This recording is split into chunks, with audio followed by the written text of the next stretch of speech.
Hello friends, स्वागत है आपका हमारे YouTube channel study smart IQ में। और मैं हूं सभा परवीन और आज हम फिर पढ़ने जा रहे हैं आरआरबी एनटीपीसी 2025 के लिए जीके जीएस की क्लास, जिसमें हम डिस्कस कर रहे हैं प्रीवियस ईयर क्वेश्चन। और ये हमारी क्लास 66 है और इससे पहले हम 65 क्लासेस कर चुके हैं। सो आई होप आपको ये वीडियो पसंद आती हो। तो ऐसे ही वीडियो देखने के लिए हमारे चैनल को लाइक करें, शेयर करें, सब्सक्राइब करें। तो चलिए स्टार्ट करते हैं हमारी क्लास।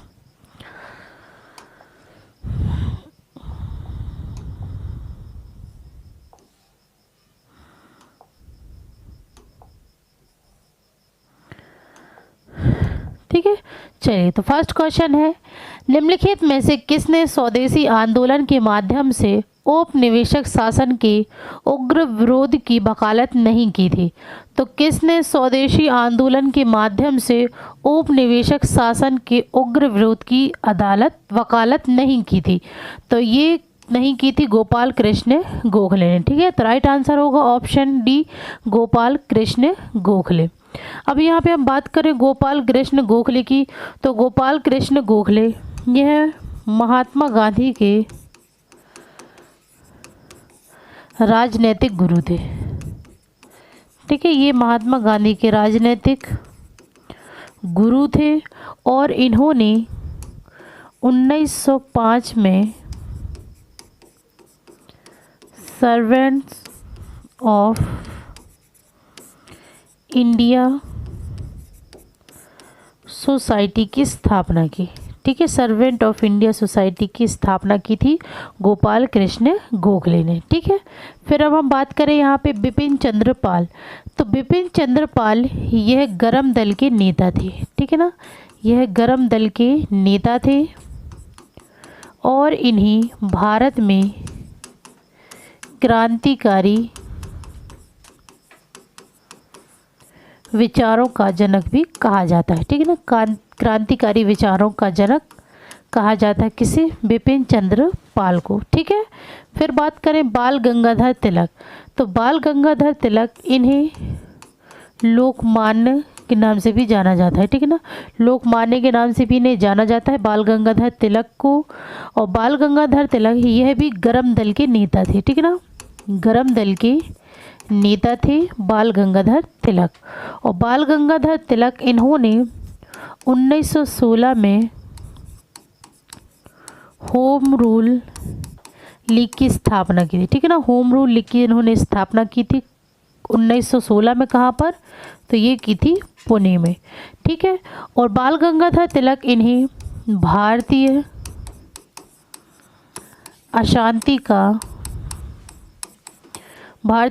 का जनक भी कहा जाता है। ठीक है, बाल गंगाधर तिलक को। और बाल गंगाधर तिलक ने 2 पत्रिकाएं चलवाई थी। ठीक है ना, तो ये पत्रिकाएं कौन सी थी इनकी? तो इनकी पत्रिकाएं थी केसरी, जो कि मराठी भाषा में थी। ठीक है, और मराठा ये अंग्रेजी भाषा में थी। ठीक है, तो ये बाल गंगाधर तिलक की 2 पत्रिकाएं थीं। फिर बात करें लाला लाजपत राय। तो लाला लाजपत राय इन्हें पंजाब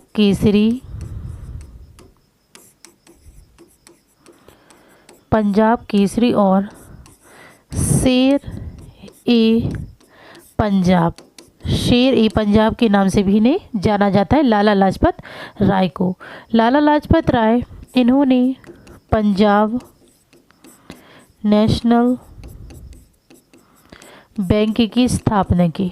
ठीक है, पंजाब नेशनल बैंक की स्थापना की थी। और लाला लाजपत राय यह भी गरम दल के नेता थे। ठीक है ना, गरम दल के नेता थे। ठीक है, तो जो लाल, बाल और पाल ये 3 तिगड़ी थी, जो कि ये गरम दल के नेता के नाम से इन्हें जाना जाता था। ठीक है ना, लाला लाजपत राय, बाल गंगाधर तिलक और बिपिन चंद्र पाल। ठीक है, और इसमें अरविंदो घोष भी शामिल थे। ठीक है ना, गरम दल के नेताओं में। तो ये थी क्वेश्चन की डिटेल। सो आई होप आपको वीडियो पसंद आती है, तो इसे लाइक करें, शेयर करें, सब्सक्राइब करना ना भूलें। ठीक है, तो चलिए नेक्स्ट क्वेश्चन करते हैं। सो नेक्स्ट है, निम्नलिखित में से कौन भारत का राष्ट्रीय उद्यान नहीं है? तो इनमें से कौन सा भारत का राष्ट्रीय उद्यान नहीं है? तो पहले देखते हैं वल फकरम राष्ट्रीय उद्यान। तो ये भारत का है, ये कहाँ पर है? तो ये है मेघालय में, ठीक है ना। मेघालय में ये राष्ट्रीय उद्यान है जो कि भारत का है। फिर है अंशी राष्ट्रीय उद्यान। तो अंशी राष्ट्रीय उद्यान ये है कर्नाटक में है, ठीक है ना। तो ये भी भारत का है, कर्नाटक। और अंशी राष्ट्रीय उद्यान को अब किस नाम से जाना जाता है? तो इसे जाना जाता है काली रिजर्व राष्ट्रीय उद्यान, ठीक है। काली रिजर्व राष्ट्रीय उद्यान के नाम से इसे जाना जाता है, अंशी राष्ट्रीय उद्यान को, ठीक है। फिर है दाचीगम राष्ट्रीय उद्यान। तो दाचीगम राष्ट्रीय उद्यान यह है जम्मू कश्मीर श्रीनगर में स्थित है, ठीक है ना। जम्मू कश्मीर के श्रीनगर में यह है स्थित है दाचीगम राष्ट्रीय उद्यान। तो ये तीनों राष्ट्रीय उद्यान हो गए भारत के। फिर है सांदो राष्ट्रीय उद्यान। तो सांदो राष्ट्रीय उद्यान जो है ये भारत का राष्ट्रीय उद्यान नहीं है। तो राइट आंसर होगा ऑप्शन डी, सांदो राष्ट्रीय उद्यान ये भारत का राष्ट्रीय उद्यान नहीं है। तो ये कहाँ का है? तो ये है पाकिस्तान का, ठीक है ना। पाकिस्तान का ये राष्ट्रीय उद्यान है और ये पाकिस्तान के घिसेर जिले में स्थित है, ठीक है ना। घिसेर जिले में स्थित है सांदुर राष्ट्रीय उद्यान, ठीक है। फिर अब हम बात करें कि भारत में कितने राष्ट्रीय उद्यान हैं। तो भारत में 106 राष्ट्रीय उद्यान, ठीक है ना। 106 राष्ट्रीय उद्यान है भारत में, ठीक है ना। तो अगर बात करें भारत का सबसे पहला और पुराना राष्ट्रीय उद्यान, ठीक है ना। भारत का सबसे पहला और पुराना राष्ट्रीय उद्यान, ठीक है, पुराना राष्ट्रीय उद्यान ये कौन सा है? तो भारत का सबसे पहला और पुराना राष्ट्रीय उद्यान तो ये है जिम कॉर्बेट राष्ट्रीय उद्यान, ठीक है। ये भारत का सबसे पहला और पुराना राष्ट्रीय उद्यान है और इसे पहले हैली राष्ट्रीय उद्यान के नाम से जाना जाता था, ठीक है ना। हैली राष्ट्रीय उद्यान के नाम से इसे जाना जाता है, जिम कॉर्बेट राष्ट्रीय उद्यान को, ठीक है। फिर बात करें भारत का यहाँ पे, ठीक है ना, भारत का सबसे बड़ा राष्ट्रीय उद्यान। तो भारत का सबसे बड़ा राष्ट्रीय उद्यान कौन सा है? तो भारत का सबसे बड़ा राष्ट्रीय उद्यान है हेमिस राष्ट्रीय उद्यान, ठीक है। हेमिस राष्ट्रीय उद्यान ये भारत का सबसे बड़ा राष्ट्रीय उद्यान है, ठीक है। फिर बात करें भारत का सबसे छोटा राष्ट्रीय उद्यान, सबसे छोटा राष्ट्रीय उद्यान। तो भारत का सबसे छोटा राष्ट्रीय उद्यान कौन सा है? तो भारत का सबसे छोटा राष्ट्रीय उद्यान है दक्षिण बटन राष्ट्रीय उद्यान, ठीक है। राष्ट्रीय उद्यान ये भारत का सबसे छोटा राष्ट्रीय उद्यान है, ठीक है ना। दक्षिण बटन यानी कि साउथ बटन राष्ट्रीय उद्यान, ठीक है। चलिए नेक्स्ट है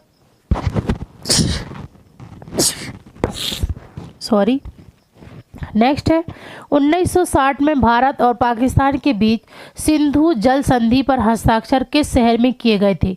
तो 1960 में भारत और पाकिस्तान के बीच सिंधु जल संधि पर हस्ताक्षर किस शहर में किए गए थे? तो ये किए गए थे कराची में, ठीक है। राइट आंसर है ऑप्शन डी, कराची में, ठीक है ना। तो इसमें किसने साइन किए थे? तो यह इसमें भारत के प्रधानमंत्री पंडित जवाहरलाल नेहरू ने, ठीक है ना। पंडित जवाहरलाल नेहरू और पाकिस्तान के राष्ट्रपति अयूब खान ने, ठीक है ना। भारत के प्रधानमंत्री जवाहरलाल नेहरू और पाकिस्तान के राष्ट्रपति अयूब खान ने ये बीच सिंधु जल संधि पर हस्ताक्षर किए थे, ठीक है ना, कराची में, ठीक है। चलिए नेक्स्ट है अक्टूबर 2020 तक भारत के निम्नलिखित में से किस शहर में अभी तक एक परिचालन मेट्रो रेलवे प्रणाली नहीं है? तो अक्टूबर 2020 तक भारत के किस शहर में अभी तक एक परिचालन मेट्रो रेलवे प्रणाली नहीं है? तो ये नहीं है पुणे में, ठीक है। राइट आंसर होगा ऑप्शन बी, पुणे। नेक्स्ट है एक डैश या दो से अधिक पदार्थों का समांगी मिश्रण है। एक या दो से अधिक पदार्थों का समांगी मिश्रण है, तो यह 1 विलयन, ठीक है। राइट आंसर है ऑप्शन बी, 1 विलयन दो या दो से अधिक पदार्थों का संगामी मिश्रण है। नेक्स्ट है यदि बिल गेट्स के पास अपना रास्ता था तो विंडोज ओएस को किस नाम से जारी करने की योजना थी? तो यदि बिल गेट्स के पास अपना रास्ता था तो विंडोज ओएस को किस नाम से योजना की थी? तो ये की थी एक मिनट, ये की थी इंटरफेस प्रबंधक। ठीक है, राइट आंसर है ऑप्शन बी, इंटरफेस प्रबंधक नाम से जारी करने की योजना थी बिल गेट्स की। ठीक है, चलिए नेक्स्ट है, मार्च 1931 में हस्ताक्षरित गांधी इरविन समझौते में निम्नलिखित में से क्या कहा गया था? तो मार्च 1931 में हस्ताक्षरित गांधी इरविन समझौते में क्या कहा गया था? तो इसमें कहा गया था सविनय अवज्ञा आंदोलन को बंद कर दिया जाएगा। ठीक है, राइट आंसर है ऑप्शन बी, सविनय अवज्ञा आंदोलन को बंद कर दिया जाएगा। ठीक है ना। तो ये गांधी इरविन समझौता ये किसके बीच हुआ था? तो ये हुआ था महात्मा गांधी और लॉर्ड इरविन के बीच। ठीक है, महात्मा गांधी और लॉर्ड इरविन के बीच ये हस्ताक्षर हुए थे गांधी इरविन समझौते पर।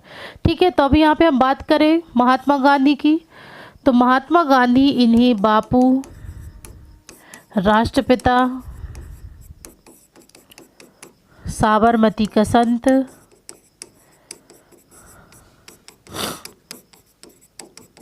अर्धनग्न फकीर,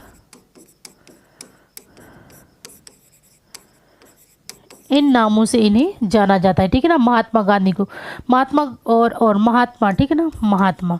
तो इन्हें महात्मा किसने कहा था? तो महात्मा इन्हें कहा था रविंद्रनाथ टैगोर ने, बापू इन्हें कहा था राम कुमार शुक्ला ने, राष्ट्रपिता कहा था सुभाष चंद्र बोस ने और अर्धनग्न फकीर कहा था विंस्टन चर्चिल ने। ठीक है, तो इन नामों से महात्मा गांधी को जाना जाता है। महात्मा गांधी के बारे में यहाँ बात हो रही, तो इनकी आंदोलन के बारे में बात करें। ठीक है ना, तो महात्मा गांधी ने कौन कौन से आंदोलन किए थे? तो सबसे पहले था चंपारण सत्याग्रह। ठीक है, चंपारण सत्याग्रह, फिर था खेड़ा सत्याग्रह, फिर था रॉलेट सत्याग्रह, फिर था असहयोग आंदोलन, फिर था सविनय अवज्ञा आंदोलन और फिर था भारत छोड़ो आंदोलन। ठीक है, तो ये महात्मा गांधी द्वारा किए गए आंदोलन थे। तो चंपारण सत्याग्रह ये कब हुआ था? तो ये हुआ था 1917 में, खेड़ा सत्याग्रह 1918 में, रॉलेट सत्याग्रह 1919 में, असहयोग आंदोलन 1920 में, सविनय अवज्ञा आंदोलन 1930 में और भारत छोड़ो आंदोलन ये हुआ था 1942 में। ठीक है, तो ये महात्मा गांधी द्वारा किए गए आंदोलन है। फिर है इनकी पुस्तक, तो इनकी पुस्तक थी हिंद स्वराज, गोखले माय पॉलिटिक्स, गुरु, मेरे सपनों का भारत और माय एक्सपेरिमेंट विथ ट्रूथ। ठीक है, तो ये इनकी कुछ पुस्तकें थी और इन्होंने कुछ पत्रिकाएं भी चलाई थी जिनमें थी नवजीवन, हरिजन, यंग इंडिया, इंडियन ओपिनियन, ये कुछ पत्रिकाएं चलवाई थी। ठीक है ना, महात्मा गांधी ने। फिर बात करें हम यहाँ पे लॉर्ड इरविन की, तो लॉर्ड इरविन यह भारत का वायसराय था। ठीक है ना, ये भारत का वायसराय था। लॉर्ड इरविन के कार्यकाल में जो चीज़ें हुई थी, तो इनके कार्यकाल में क्या क्या हुआ था?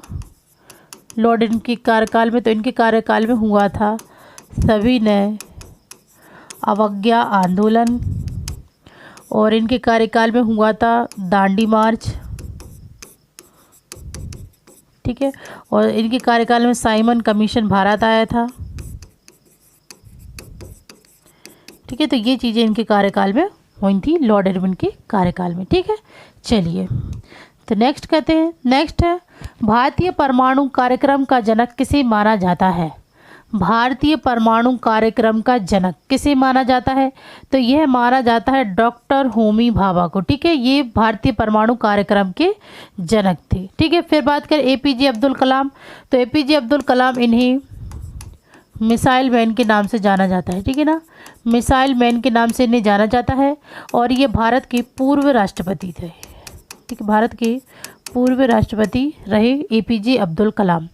फिर बात करें जवाहरलाल नेहरू, तो बच्चे इन्हें चाचा नेहरू के नाम से जानते थे। ठीक है ना, चाचा नेहरू के नाम से इन्हें जाना जाता है और ये भारत के पहले प्रधानमंत्री थे। ठीक है, भारत के पहले प्रधानमंत्री थे और सबसे लंबा कार्यकाल इनका ही रहा था। ठीक है, नेक्स्ट है ट्रंप प्रशासन ने किस चीनी प्रौद्योगिकी कंपनी के साथ अमेरिकी सरकारी एजेंसियों के व्यापार करने पर प्रतिबंध लगा दिया है? तो ट्रंप ने किस चीनी प्रौद्योगिकी कंपनी के साथ अमेरिकी सरकारी एजेंसियों के व्यापार करने पर प्रतिबंध लगा दिया? तो ये लगा दिया है हुआवेई। ठीक है, राइट आंसर है ऑप्शन सी, हुआवेई। ठीक है, चलिए नेक्स्ट है, वर्ल्ड वाइड वेब में अब तक पंजीकृत पहला डोमेन का नाम क्या था? तो वर्ल्ड वाइड वेब में अब तक पंजीकृत पहला डोमेन का नाम था www.symbolics.com। राइट आंसर है ऑप्शन सी। ठीक है, चलिए नेक्स्ट है, अक्टूबर 2020 तक भारत के उपराष्ट्रपति कौन? तो अक्टूबर 2020 तक भारत के उपराष्ट्रपति कौन थे? तो ये थे M Venkaiah Naidu. Right answer है option D, M Venkaiah Naidu. Next है, अक्टूबर 2020 तक भारतीय पुरुष हॉकी टीम का कप्तान कौन? तो भारतीय पुरुष हॉकी टीम का कप्तान अक्टूबर 2020 तक, तो ये थे मनप्रीत सिंह। राइट आंसर है option B, Manpreet Singh. Next है, निम्नलिखित में से कौन सा उत्तर प्रदेश में एक स्मारक नहीं है? तो उत्तर प्रदेश में कौन सा स्मारक नहीं है इनमें से? तो उत्तर प्रदेश में नहीं है सफदरजंग मकबरा। ठीक है, राइट आंसर है ऑप्शन सी, सफदरजंग मकबरा। यह उत्तर प्रदेश का स्मारक नहीं है। ठीक है ना, यह दिल्ली में है। ठीक है ना, यह दिल्ली में है सफदरजंग मकबरा। नेक्स्ट है, प्रधानमंत्री जनधन योजना की शुरुआत किसने की? प्रधानमंत्री जनधन योजना की शुरुआत की थी नरेंद्र मोदी ने। राइट आंसर है option D, Narendra Modi. Next है, मानुषी चिल्लर ने किस देश में मिस वर्ल्ड 2017 का खिताब जीता? तो मानुषी चिल्लर ने मिस वर्ल्ड 2017 का खिताब जीता था चीन में। राइट आंसर है ऑप्शन सी। नेक्स्ट है, विश्व का सबसे लंबा लिखित संविधान किस देश का है? तो विश्व का सबसे लंबा लिखित संविधान यह है भारत का। ठीक है, राइट आंसर है ऑप्शन डी, भारत। ठीक है ना, विश्व का सबसे लंबा लिखित संविधान है भारत का। तो भारत के संविधान को बनने में लगा कितना समय था? तो इसे समय लगा था 2 साल 11 माह 18 दिन। ठीक है, 2 साल 11 माह 18 दिन लगे थे संविधान को बनने में। और संविधान के प्रारूप, जिसे मसौदा भी कहते हैं, मसौदा समिति के अध्यक्ष कौन थे? प्रारूप या मसौदा समिति के अध्यक्ष कौन थे? तो ये थे डॉक्टर B.R. अम्बेडकर। ठीक है, डॉक्टर B.R. अम्बेडकर यह प्रारूप या मसौदा समिति के अध्यक्ष थे। और संविधान को अपनाया कब था? तो संविधान को अपनाया था 26 नवंबर 1949 को अपनाया था। ठीक है, और लागू कब हुआ था? तो ये लागू हुआ था 26 जनवरी 1950 को लागू हुआ था। ठीक है, संविधान। और संविधान मूल रूप से अंग्रेजी भाषा में लिखा गया है। ठीक है ना, अंग्रेजी भाषा में लिखा गया है। ठीक है, चलिए नेक्स्ट है, स्थानिक प्रजातियां पौधों और जानवरों की वे प्रजातियां हैं जो डैश हैं। तो स्थानिक प्रजातियां पौधों और जानवरों की वे प्रजातियां हैं जो किसी विशेष क्षेत्र में मिलता है। ठीक है, राइट आंसर है ऑप्शन ए, किसी विशेष क्षेत्र में मिलता है। नेक्स्ट है, कौन सा सरकारी संगठन भारतीय प्रतिभूति बाजारों में सक्रिय सभी खिलाड़ियों का प्रमुख नियामक है? तो कौन सा सरकारी संगठन है जो भारतीय प्रतिभूति बाजारों में सक्रिय सभी खिलाड़ियों का प्रमुख नियामक है? तो यह है SEBI। राइट आंसर है ऑप्शन ए, SEBI। इसकी स्थापना कब हुई थी? तो इसकी स्थापना हुई थी 1992 में। ठीक है, 1992 में इसकी स्थापना हुई थी। फिर बात करें भारतीय रिजर्व बैंक की स्थापना कब हुई थी? ये हुई थी 1935 में। IRDAI की हुई थी 1999 में। और नाबार्ड की स्थापना हुई थी 1982 में। ठीक है, 1982 में। ठीक है, चलिए नेक्स्ट है, पेनिसिलिन की खोज किसने की? तो पेनिसिलिन की खोज की थी अलेक्जेंडर फ्लेमिंग ने। राइट आंसर है option B, Alexander Fleming. Next है, बिहार और नेपाल के मिथिला क्षेत्र में किस भारतीय चित्रकला का अभ्यास किया जाता है? तो बिहार और नेपाल के मिथिला क्षेत्र में किस भारतीय चित्रकला का अभ्यास किया जाता है? तो ये किया जाता है मधुबनी चित्रकला। ठीक है, इथु इधर पे था। ठीक है, तो ये है मधुबनी चित्रकला। राइट आंसर है ऑप्शन सी, मधुबनी चित्रकला का अभ्यास किया जाता है। ठीक है, चलिए, ग्रीन पीस द्वारा 2018 में किए गए एक नए अध्ययन के अनुसार पृथ्वी पर सबसे प्रदूषित शहर कौन सा है? तो ग्रीन पीस 2018 में किए गए एक नए अध्ययन के अनुसार पृथ्वी पर सबसे प्रदूषित शहर, तो सबसे प्रदूषित शहर है गुरुग्राम। राइट आंसर है ऑप्शन ए, गुरुग्राम। नेक्स्ट है, इंग्लिश चैनल तैरने वाली प्रथम महिला डैश थी? तो इंग्लिश चैनल तैरने वाली प्रथम महिला ये एक अमेरिकी थी। राइट आंसर है ऑप्शन डी, एक अमेरिकी महिला थी। नेक्स्ट है, डैश को भारतीय स्वतंत्रता के प्रथम संग्राम के रूप में मनाया गया? तो किसे भारतीय स्वतंत्रता के प्रथम संग्राम के रूप में मनाया गया? तो यह मनाया गया था 1857 के विद्रोह को। राइट आंसर है ऑप्शन ए, 1857 के विद्रोह, इसे सिपाही विद्रोह भी कहा जाता है। ठीक है ना, सिपाही विद्रोह भी इसे कहा जाता है। और इसकी शुरुआत कहाँ पर हुई थी? तो इसकी शुरुआत हुई थी मेरठ में। ठीक है ना, मेरठ में इसकी शुरुआत हुई थी 1857 के विद्रोह की। नेक्स्ट है, खाद्य विषाक्तता निम्नलिखित में से किसके कारण होती है? तो खाद्य विषाक्तता यह होती है सूक्ष्म जीवों द्वारा खराब किए गए भोजन को खाने से। ठीक है, राइट आंसर है ऑप्शन ए। नेक्स्ट है, इंडियन प्रीमियर लीग का कौन सा संस्करण 2020 में खेला गया था? तो इंडियन प्रीमियर लीग का 13वां संस्करण। ठीक है, राइट आंसर है ऑप्शन बी, 13वां संस्करण 2020 में खेला गया था। और इसमें जीत किसकी हुई थी? तो इसमें जीत हुई थी मुंबई इंडियंस की। ठीक है ना, मुंबई इंडियंस की इसमें जीत हुई थी। ठीक है, और ये कितने विकेट से जीती? तो ये 5 विकेट से जीती थे, 5 विकेट से जीती थी। और ये किसके बीच हुआ था? तो ये हुआ था Mumbai Indians versus Delhi Capitals के बीच। ठीक है ना, दिल्ली कैपिटल्स के बीच हुआ था, जिसमें जीत मुंबई की हुई थी और ये 5 विकेट से जीती थी। ठीक है, तो ये थी आज की हमारी क्लास आरआरबी एनटीपीसी 2025 की जीके जीएस की क्लास। सो आई होप आपको ये वीडियो पसंद आई हो। तो ऐसी ही वीडियो देखने के लिए हमारे चैनल को लाइक करें, शेयर करें, सब्सक्राइब करें। Thank you.